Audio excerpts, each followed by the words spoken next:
Hello, everybody. This is DFS Chan coming to you here to talk about tomorrow morning, January 26th, DFS slate. Hope you guys are doing well. Yesterday, my microphone wasn't working for some reason, and all the stores were closed, and I was panicking a little bit, but I got it fixed. I think it was more of a hardware issue that I had to read, a software issue and all that. So anyway, it is very nice to be back after one day off. Um, but yeah, let's dive in. We have a 5-game slate, the first 5-game slate of the year. 3 games in China, 2 games in Korea. We have a lot to talk about, so let's dive in. So let's see. The first game on the slate in China, Anyone's Legend versus Team WE. And then we have OMG versus FPX. We have BLG versus RNG. Anyone's Legend, all of these teams have had a game so far. Anyone's Legend is starting the same 5, same for Team WE. We saw, I think it was several days ago, Anyone's Legend won their first game of the season against FPX. And then I think Team WE struggled a lot versus OMG. And the Team WE lost their game in that against OMG. So, and then it's funny because like those opponents of these teams are playing against each other in the second game of the slate. So it's somewhat funky, and the data comparison, metric comparison are kind of funky as well, because also not only because it's a small sample size, only based on one series, but the fact that like all of these 4 teams are playing today, it's kind of weird. But anyway, so Anyone's Legend, I was pretty impressed with them in their win against FPX. Although FPX, their team roster is not very good, and I'll talk about that here shortly. But Anyone's Legend's win was impressive. Part of that, like I said, was at the expense of FPX's poor quality showing with their given their poor roster, right? So I think all in all, I think Anyone's Legends metrics are padded in that win against FPX.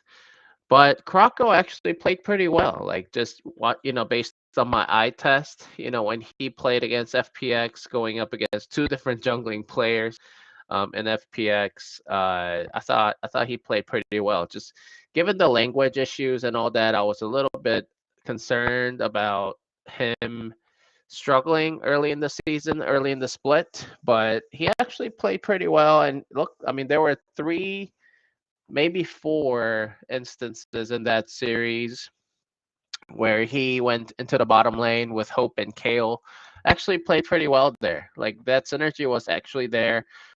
Shanks actually kind of held his own against FPX, which I thought he did a pretty good job. I think the metrics are somewhat okay for Shanks. I think he will get back into that great form that he was in last year, I think. I think Shanks is a great player. I think now that given with the new jungler, new support, I mean Harry in the top lane. I think AL has some high hopes this year. But Harry did not play that well last game, I think. Just based on the eye test and also looking at the metrics. So in the top lane in this matchup against Team WE against Wayward, I mean, I don't really have an edge there in favor of AL. I don't really see any edge either way. I think that's just a wash. Hung is the biggest question mark for me, along with Prince. Here, uh, Prince has a hard time. Is having a hard time getting used to the LPL competition style of play. I thought he would actually fit in pretty well, just given how aggressive he likes to play, which he has shown in the LCS and LCK when he used to play there. But yeah, I don't know. Like it's just like they are not on the same page at times between the AD carry and support between Prince and Iwandi. And then Hung just looks lost. Excuse me. Hung just looks lost in that matchup against OMG. Um, I think the question mark in that matchup against OMG was surrounding Xiao Feng, um, the OMG jungler who actually dominated Hung in that matchup. Now, in this matchup, will he bounce back against Krakow?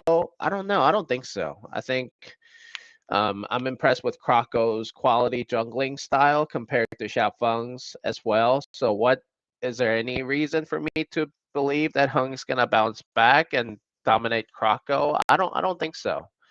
Now, I think AL has a lot more win conditions.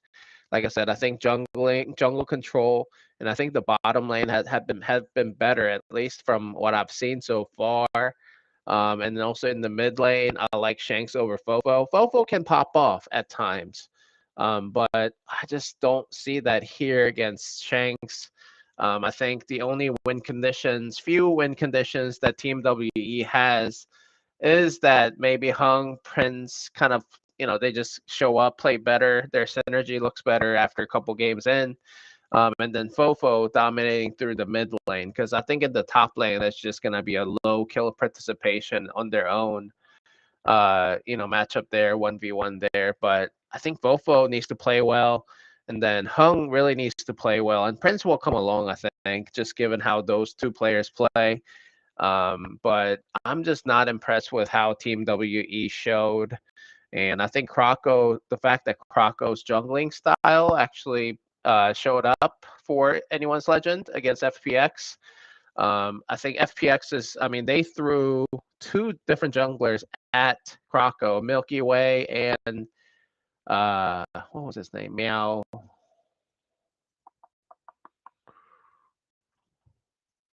Moyan, sorry. I was close. Did I say Meow? Sorry. Moyan. These names are sometimes difficult to remember, especially those new ones. So Milky Way starting today, and I'll talk about that in the second game shortly. But the reason I brought that up is Kruckle went up against two of those junglers for FPX, and he still dominated both of them. So yeah, I think I'm leaning AL to win. Even though they are an underdog. I think Team WE is coming along though. I think their ceiling is probably a little bit higher in terms of the overall playoffs run throughout the year in the LPL. I think Prince's ceiling is higher than Hope. I think Hung's ceiling is higher than Krakow.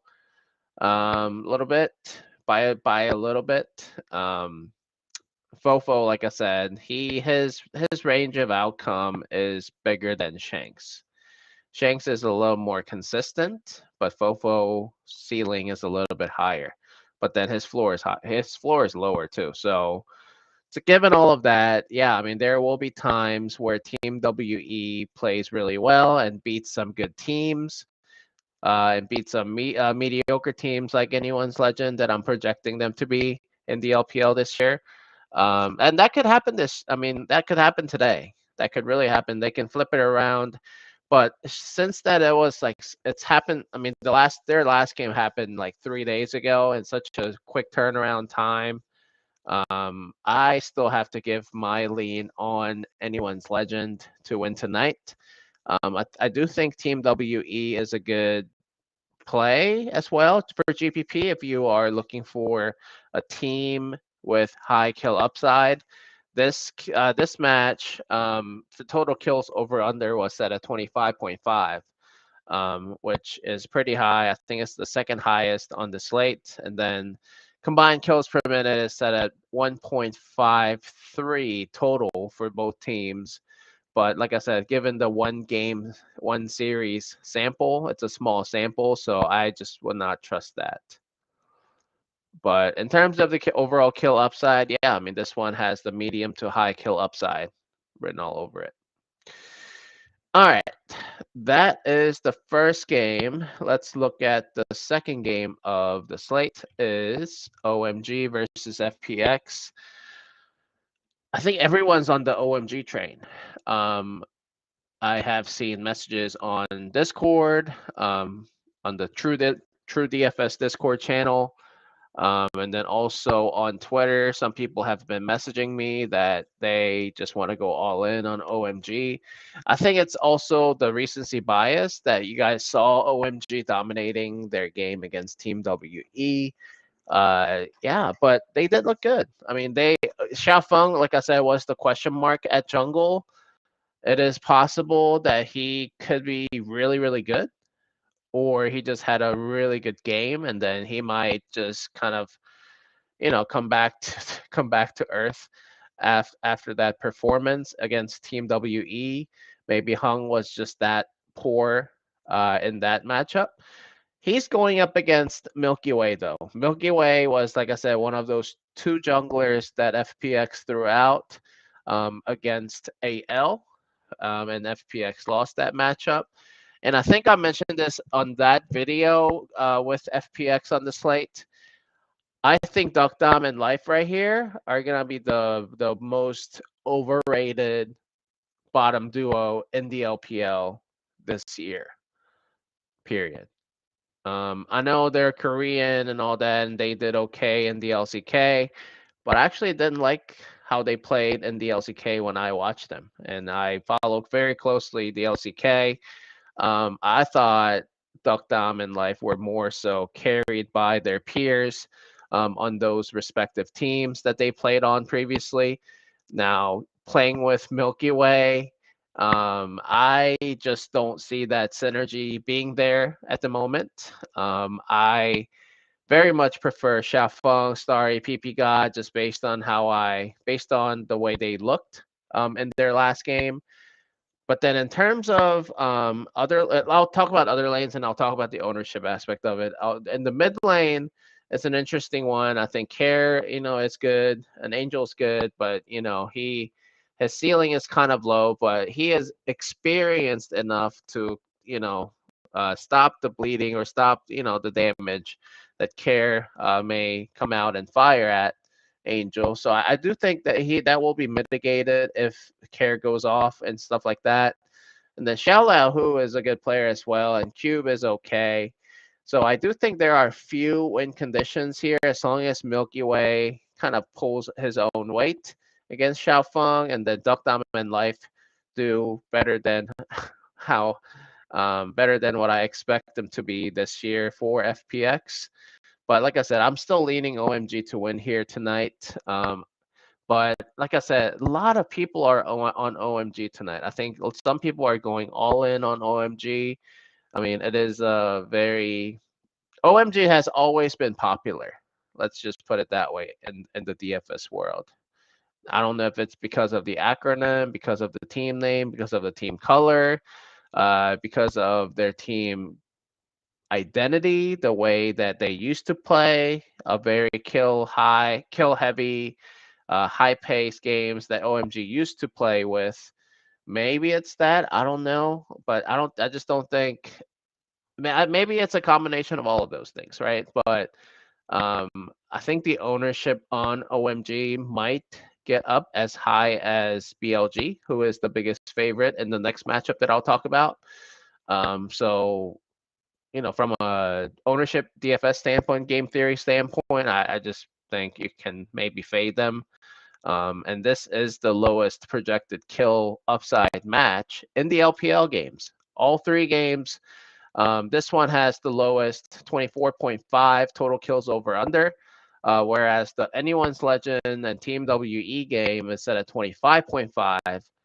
And then the last LPL matchup between BLG and RNG that I'll just talk about here, it's set at 26 total kills over under. So this is the highest kill matchup that's on the slate based on the Vegas odds, which I'll talk about. But before I go there, I just wanted to reemphasize I think OMG has a lot more win conditions to beat FPX, but they will be highly owned. But in terms of who I think will perform well, Starry would look pretty good. I mean, but there is a chance if OMG loses game one, he may get subbed out, and then Abel comes in for Starry at 80 carry. So I just wanted to throw that concern out there, potential substitution risk. But otherwise, everybody else should be safe in terms of any substitution risk. All right, let's see. I'll pause there before I go into the BLG matchup, which I think it will be shorter discussion. I see that we have 17 people watching out there live, so thank you for watching. If you don't mind, please hit the like button and subscribe to the TrueDFS channel. TrueDFS.com is the website that I will be posting a premium article on the top plays and favorite bets and so forth. So please go check it out if you want to. But yeah, if you have any questions, please drop them into the chat and I'll answer them after this preview. All right, BLG versus RNG. BLG is dominant. I think they're going to finish as the top two, maybe top three LPL team in the LPL overall. They looked great last year. They have retained, I think, all of the players actually, especially the jungler at June. I mean, I think I showed you this last time, but I mean, it's just a one game sample. But June is still dominant at the top of all the junglers in EGPM. That's great.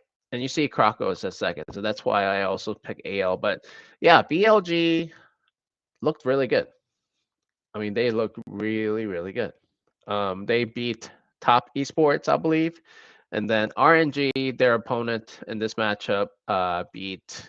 Let's see who did they beat. EDG. RNG beat EDG in their respective matchup.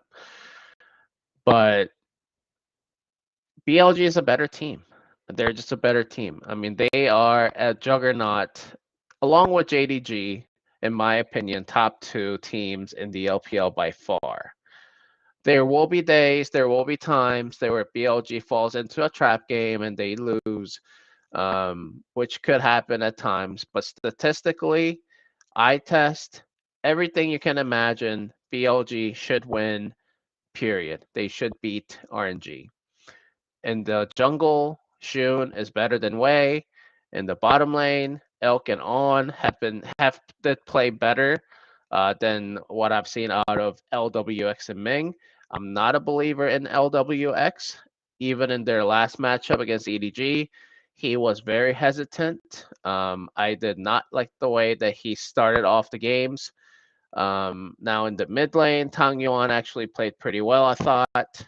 But going up against Knight, I think he will struggle, if not a wash at maximum of Tang Yuan's skill set. And then Bin versus Breathe. Yeah, I mean, Bin, solid, consistent, more consistent than Breathe.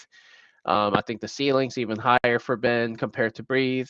So in every single aspect you can imagine, BLG really should win this matchup, and that's why they're favored at -600. They have the super roster and everything. Now, I think the only few win conditions that I potentially see RNG can take to win this matchup is if early game Wei, LWX, and Ming play pretty well, and then just snowball that lead into the game and finish with a win. And then also in the top lane, I've seen a lot of other teams target Bin, target other aggressive top laners like Ben himself, and snowball from there as well. I just don't think Breathe is that type of a player who can make that happen. Wei, on the other hand, their jungler for RNG can make that happen. Sometimes he plays very aggressively, and I really like that in this meta. You really need to make things happen around objectives, around help your teammates out rather than just focus on your individual development as the champion. I really do think he's going to make a difference in the bottom lane, maybe in the top lane, but I think all in all, I think June is more than capable of countering that, if not maybe initiating before Wei gets there. I really think that's going to be the difference in this matchup. I like BLG to win tonight. I don't know if I'll have any RNG, but I do think just given the high kill upside that I talked about at 26 total kills over under projected, and then also CKPM is set at 0.78 and 0.75 for BLG and RNG respectively.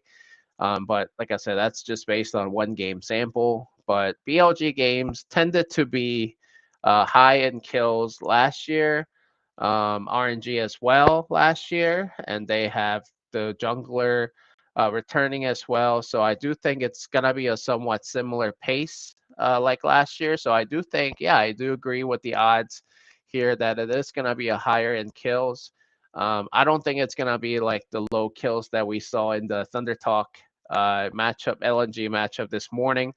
Um, I could have said many things about that matchup and maybe went that way under total kills for that matchup this morning, but I don't think this is going to be like that matchup. I think 90% chance that I'm betting. I think it will be more than likely that it's going to be a higher kill matchup compared to other typical LPL matchups. I think there is a chance that BLG can just pure domination, dominate RNG and then maybe finish 15-5 or something like that. It could happen, but I don't think RNG will just roll over. And also, Wei likes to throw bodies at the opponents and but he's really trying to make a comeback and trying to make plays happen, which I really, really do like. I mean, that's why I have a lot of respect for Wei, but I have a lot more respect for June and the rest of the team for BLG. And that's why I'm picking BLG tonight to win in this high kill environment matchup. So I'll have a lot of BLG, even though, they are the biggest favorite and they will be high owned. I think they're just a better play and better pick than OMG stacks. But I understand given the DFS pricing differences where OMG's ownership can bump up a little bit more today. I think that is it for the LPL. I know we're at a 23rd minute mark, so let's dive into the Korean matchups. The first matchup in Korea is KT versus T1, the telecom war between the telecom companies.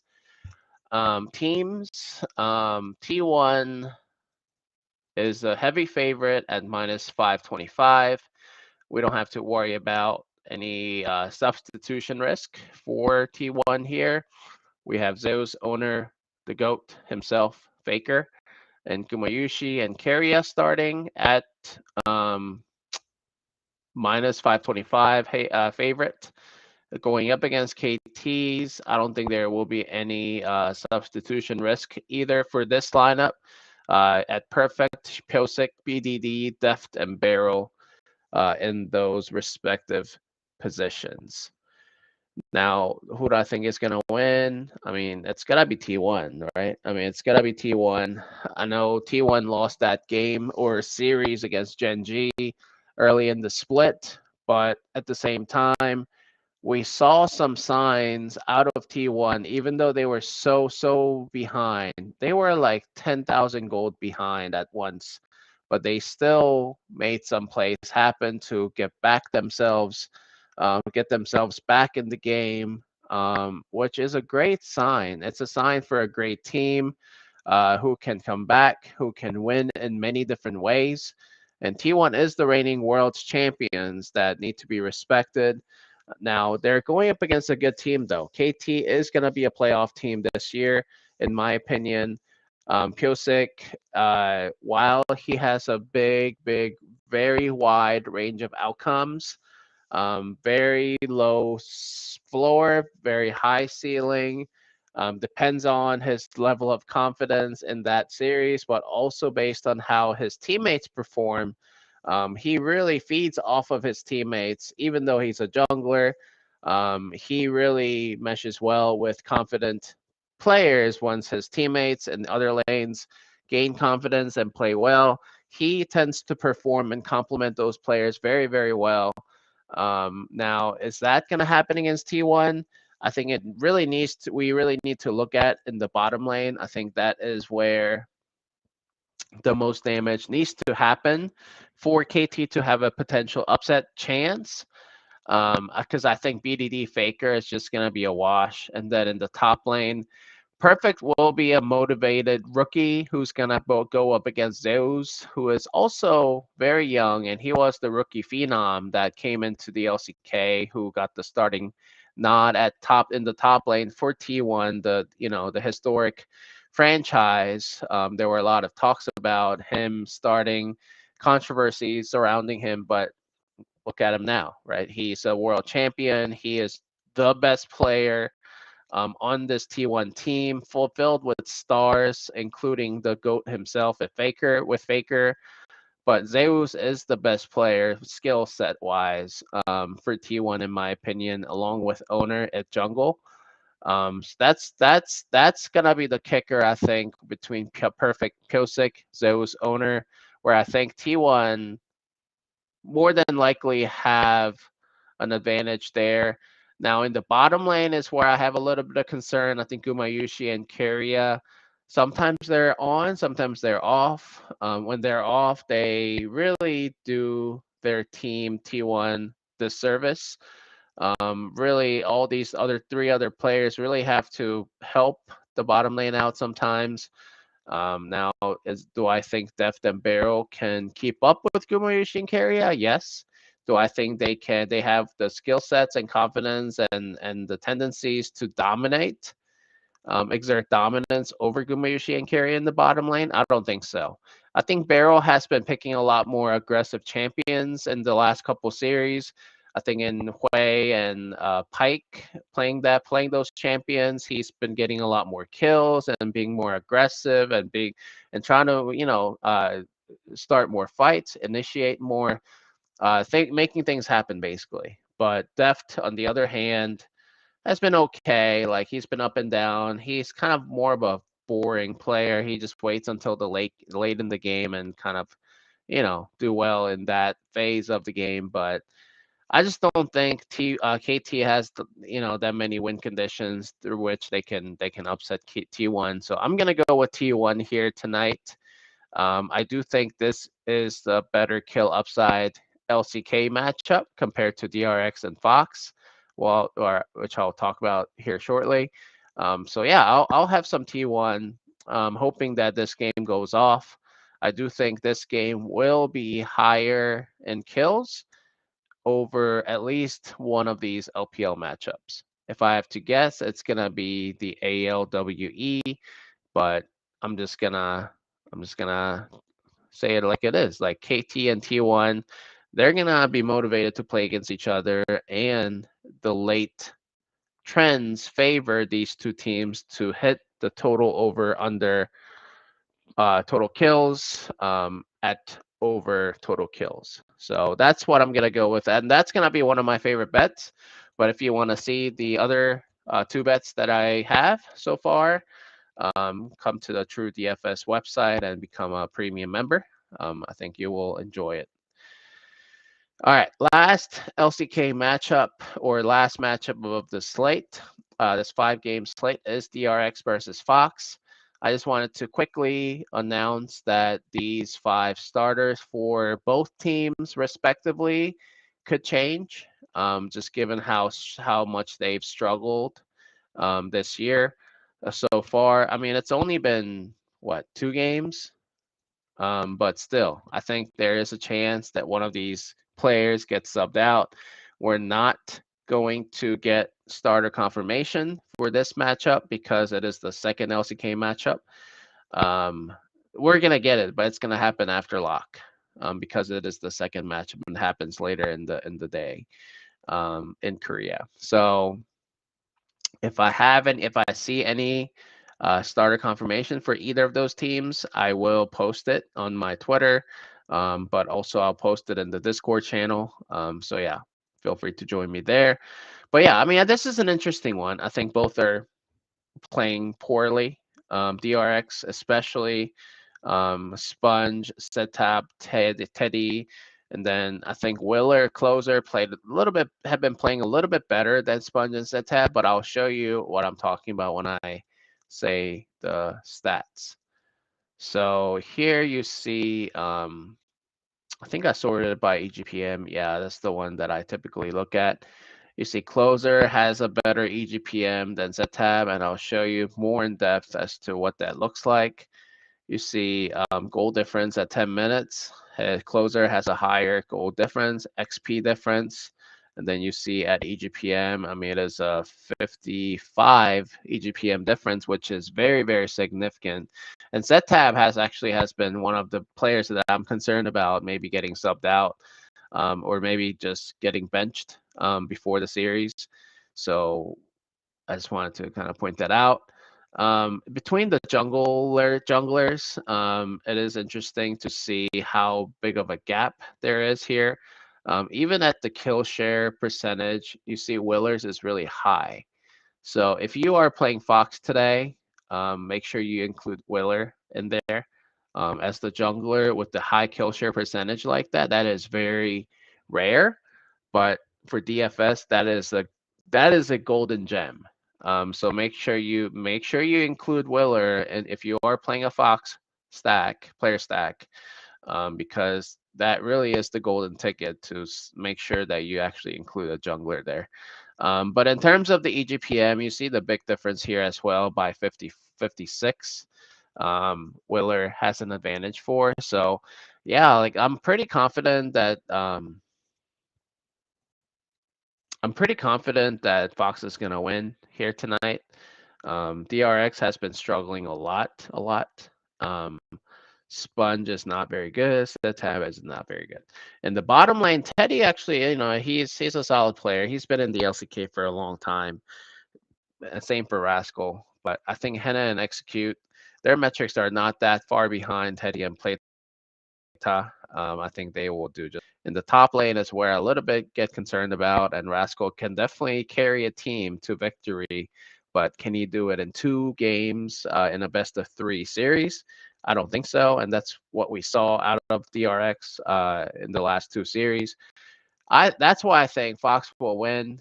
But in terms of the DFS kill upside, this is the lowest. The total kills over under is set at 22. CKPM DRX is notoriously known for playing very slow this year and late last year as well. Their CKPM this year is set at 0.55, which is the lowest by far. I think in the LCK, maybe. Let's look at that. Yeah, you see it here at the RX 0.55. So I think it definitely reduces the kill upside in this matchup between DRX and Fox. You see Fox is up here though at 0.82. So if Fox dominates the jungle, which they probably will over DRX, Fox's CKPM will be more of a dictating factor. So maybe it will come up, but still, like on average, it's gonna be a much lower kill upside matchup between compared to KT and T1, where they have 0.82 and 0.81. I think it's going to come down here, about here, just by the fact, by the sheer fact of playing against DRX. So it is the matchup that I am more than likely to avoid by not playing any of these two teams. But in the team slot is where I am interested in, and I am leaning Fox to win this matchup, and also given that Willer is most likely going to dominate that jungle on the map over Sponge. So that is where I am going to go with these 5 games. I hope you enjoy this video. Like I said, if you have any questions, please feel free to ask. I have one question real quick. I know it's about a 35-minute mark. Jolly asked, is playing WE with BLG a good match? It depends, right? Like I think if you are playing WE and BLG stack, you are foregoing the chance of playing OMG. Some people think OMG is in a smash spot, but it is going to be highly owned. I definitely think that is going to be one of the lower owned LPL only team stacks that you can have. I think a lot of the team stacks will have OMG um, as one of the stacks actually, given the pricing difference and all that. But at the same time, I'm not, you know, too worried about that on a 5-game slate, right? Like at the end of the day, you want to play the best plays. You want to play those players that you think will perform well in a high kill environment. So that is, I think it's a good match, right? Like I think it's a good match. You're hoping by playing that pair, you're hoping that the OMG FPX either scores low in kills or maybe FPX upsets OMG, and you'll have a natural leverage there. In terms of how to stack them, depends on the pricing. I haven't really looked at the pricing yet on DraftKings, so I'll have to look at that. But if that allows you to put, captain one of the carries, mid laner, 80 carries, and maybe junglers, feel free to do so. And I said this on the last video, but coming into this new meta, I thought 80 carries would definitely by far have a lot more kills and kill share percentages. That's been generally true, but there have been some mid laners that have performed exceptionally well by racking up a lot of kills in the mid to late game phase.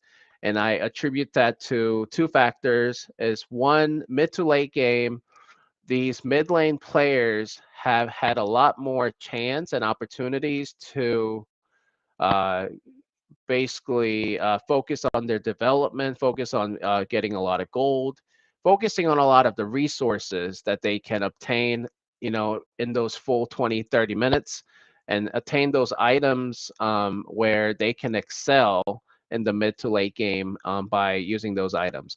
So in other words, they just had a lot of time by themselves, not having to worry about roaming to other parts of the map. So from the DFS standpoint, that's a long way of saying yes. I mean, I think mid laners are definitely in play a lot more than I expected initially. I was wrong about that. But it kind of makes sense now to think about it a little bit. As long as they're still involved in those kill participations and all that, and there are a lot more team fights, early, mid to late game now in this meta. So that naturally involves the mid lane champions, mid lane and players, and rack up a lot of kills there. So I just wanted to point that out. But one note to make on that point is that I would look at the kill share percentages for those mid laners to see if they have the ceilings necessary to be able to make the optimal captain.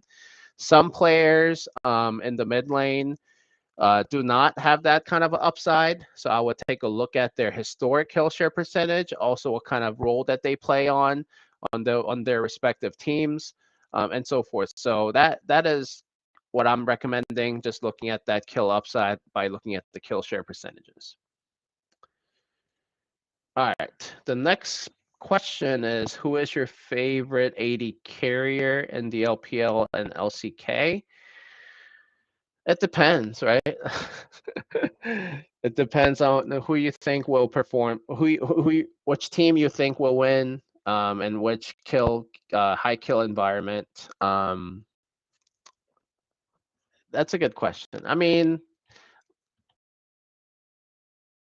based on the Vegas odds, I mean, right? Like I talked about Elk the other day, but I think Knight really stole the show that night. But yeah, I mean, I'll go with Elk if I have to answer that question. All right, let's see. Sean said no one will want to play WE and KT. Let's see, WE here, KT. Yeah, WE is going to be low owned. I think a lot of people will pick AL like me, but I think it's a toss up, more of a toss up than people think. KT. Yeah, KT is an interesting one. Yeah, I agree, Sean. Like KT definitely has the roster to be able to beat T1. T1 early in the split, maybe get caught off, like they did against Genji several days ago. But you saw KT lose to was it Brion? No, was it one of the bad LCK teams? They just didn't look great. KT, they can bounce back, but like I said, T1, I think they got their loss already in the split. I think they're just gonna start focusing and kind of they've shown enough even in that series loss, where I think they can step up. I think they're only gonna improve going forward. Yeah, mids and supports have been popping off, and so on the support, that's an interesting point, Jay Whitty. Um, a lot of the champions that the support players have been playing, except for a few players like Beryl, a lot more supportive champions like Milio. Is a good champion too, as an example, where they just their involvement and kill participation is very high naturally, just given the role that they're playing in, with along with AD carry supporting him. So, and then also the support players, a lot of them um, uh, tend to roam with the junglers. So whenever junglers get the kills, whenever AD carries get the kills, support is there more than often than not, accompanying them. So that gives them assists, and their kill participation percentage has been really high. I think in this meta, I think support is a good pick, and I think there's a lot more. I can go into this in a very detailed and analytical way, but I think number wise and metric wise, if your AD carry scores well, their support will follow well as well, and then score high. So that is like there's a very strong positive correlation between AD carry and support on this meta. So if you are playing on some AD carry in the captain spot, I would definitely play the support from that exact same team. At support, I would not, you know, I would not play the support from the secondary AD carry that player that you're playing. I would definitely, positively correlate that support with the captain AD carry player that you're captaining, because of the current meta situation and the high kill participation percentages that I've been seeing. Yes, Pixel Solo, it's nice to meet you. Nice to see you as well. Yeah, I mean, like I said, AL is the pick that I'm going with. Riri, but it's a toss up. I think it's a toss up. But just based on the eye test, I like AL much better. And the reason for that is I said it earlier, but main reason is the synergy, the lack of synergy between Hung, Prince, and Iwandi there, and not much of an upside that I've seen so far out of Prince. Even in team fights, I think there will be some struggles between Prince and Hung, and I think that part of that is the language barrier issue there. And Kroko, same thing applies there as well, but I've seen more out of them in that first series, that they have what it takes. Let's see. Any underdogs? I mentioned few that I think has a chance. Obviously, like either of these teams, Team WE is, even though they're not an underdog, like they are considered an underdog. I think the ownership on AL is pretty high, given how many I have seen other players are picking AL stacks. And then let's see. I think I talked about KT potentially, and then maybe FPX, but I'm not a believer in Duck Dumb in Life, so I think I'm just gonna play OMG.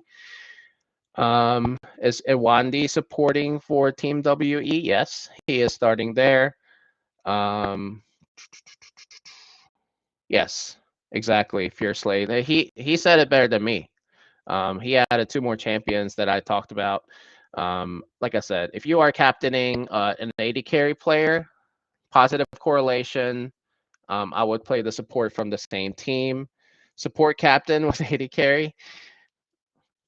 On a 5-game slate, I don't recommend it. I think that just reduces a lot of kill upside. But it can happen. It can happen. Yours will definitely be different. On a 5-game slate, I think there's a lot more reasons to play one of the traditional carry roles players. FPX will upset. Yeah, it could happen. It could happen. I'm just not a believer in Duck Diamond Life, that bottom lane, and I heard off the record invoice communications where I think they struggled quite a bit with the language issues. It was like quiet for like 5 seconds. They just weren't talking for FPX.